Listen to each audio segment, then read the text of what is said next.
actually just such a joy to be here. As I was invited to have an opportunity to form words, I found myself a little speechless because of the layers of support that we've been able to access. Again, I'm Chris Hickman. I get to serve as a special education teacher. I've done that for about 12 years. I serve students who have behavior disability, intellectual disability, as well as learning disabilities. So I get to work with some really unique and special learners. That takes a lot of my time. It consumes a lot of my passion and my purpose. I've been married to my husband, David. He's here today. We've gotten to be married for 35 years in January. So hopefully I'm a lot younger looking than I actually am. I grew up in a family where I'm the oldest of 7 children. And as the oldest, of course, I'm wired like a type A go-getter, and I'm super responsible and controlling. In my family of origin, I'm the oldest of 3. We have 2 adopted from foster care. And then I have 2 more biological siblings who are actually the age of my oldest daughter. So with this family dynamic, maybe you're catching a little glimpse that we actually care about serving people. One of my adopted brothers actually ventured into a relationship that found him having 7 children, actually. And he himself was a young man who struggled from some brain health as we currently relate to that, but he was a micro-preemie and a fetal alcohol syndrome baby. He suffered with some disorganized attachment as he spent about 3 to 4 months in the NICU as an infant with no bonding offered to him, as he was a ward of the state and things were not decided as far as who would be his primary caregiver at that time. So all of that to say, his little family struggled. They struggled with wellness. They became a place of domestic violence, a place of unsafety and uncertainty. So my family that lived in town wrapped around them the best that they could. And then finally DHS became extensively involved and children were removed. So my husband and I were living our story out of our home-based community where my family was. And we have 2 daughters who are grown. I have a 31-year-old daughter who has also chosen to be an adoptive parent, and she has 2 adoptive children.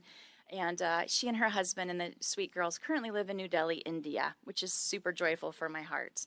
So she also continues to be a servant who works diligently with her family there to provide opportunities for people who have not found employment there as they seek to just gain skills, acquire language that will provide options for them to then support their family differently.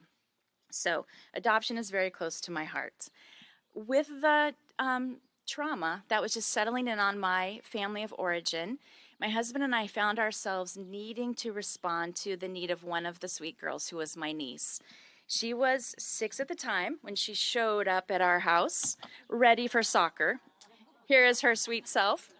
This day she actually did allow me to braid her hair, which was an honor. So her name is Kaylin. So when she came to live with us, we continued her journey with really permanency. It was unsettled. So we worked through that process, and then many of you know COVID happened, which continued to just unsettle her heart all the more.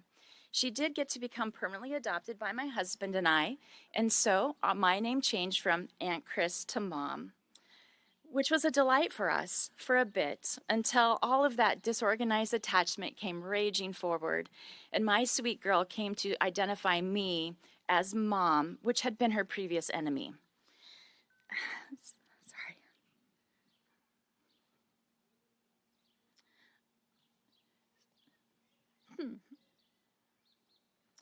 So I found myself humbled and honored to start receiving from people where I had normally been the servant. Work became a little harder for me as my home life became less safe for me. I remained safe for my sweet girl, but she didn't perceive it that way. So we've surrounded ourselves with a community of care.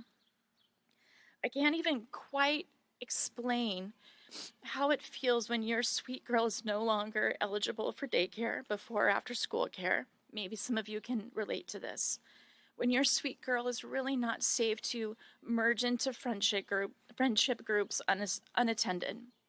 So with those limitations and with those struggles in life, someone recommended Easter seals. And I had heard of Easter seals. I guess I really did not understand their new movement towards brain health and how that would come to play a role in my family story. I actually have the gift of some of my students enjoy camp and respite at Easter seals, and that's been such a gift for their families. So as we move forward, it was about a year ago that Kaylin got to do her first respite weekend. I remember dropping her sweet self off, going through the whole process, going home myself and having such a hard time settling and calming. Maybe some of you can relate. As a caregiver, I had to trust, as Sherry spoke to, that they would have what they needed to support her, get her through the weekend, and as we commonly say in our home now, survive fun country with my girl. Kaylin has been receiving respite here now, and every weekend is a different journey for her. Some weekends she is the most delightful, beautiful young lady. Other weekends, counselors do work a little harder or loan out socks or wonder exactly what's going on with those stinky shoes. But they've been very patient. Also, behind the scenes, the workers who receive my phone calls, who accept my offerings of could we consider or how about or what else do you know as a solution has been amazing. And I have grown to a place where I drop her off and I run to my car as quickly as I can, knowing that she's in the best place possible, and I go home. I recover. I start to restore myself. I go to Costco. I get a hair trim. I walk my dog in peace. And I start to regroup so that Sunday when I come back, my laundry's done. We have groceries and we can live to fight another week. But all of that to say, my cute girl, I brought a lot of pictures, but let's just share this one. This is her today, just recently. So she's gone from this cute little piggy tail girl to this beautiful young lady who honestly looks 18. She's 11, and she possibly has the emotional capacity of a 5-year-old. So we just venture every day with her beautiful self, and I'm so grateful for Easter Seals. Another aspect that I don't know if many of you have received care from is crisis stabilization. Just about 2 months ago, we did hit a crisis situation in our home where we needed some extensive outpatient help. They stepped in. They provided community support, even though we are in Dallas County. A faithful therapist drove to Kaylin's school multiple times during the week, spent time speaking with our normal counselor, and supported us beyond words. We are so grateful for that level of support. So between respite, the opportunity for crisis stabilization, I am just so grateful to be standing here today and celebrating all of the ways that Easter Seals has wrapped around our family. I'm confident many of you feel the same.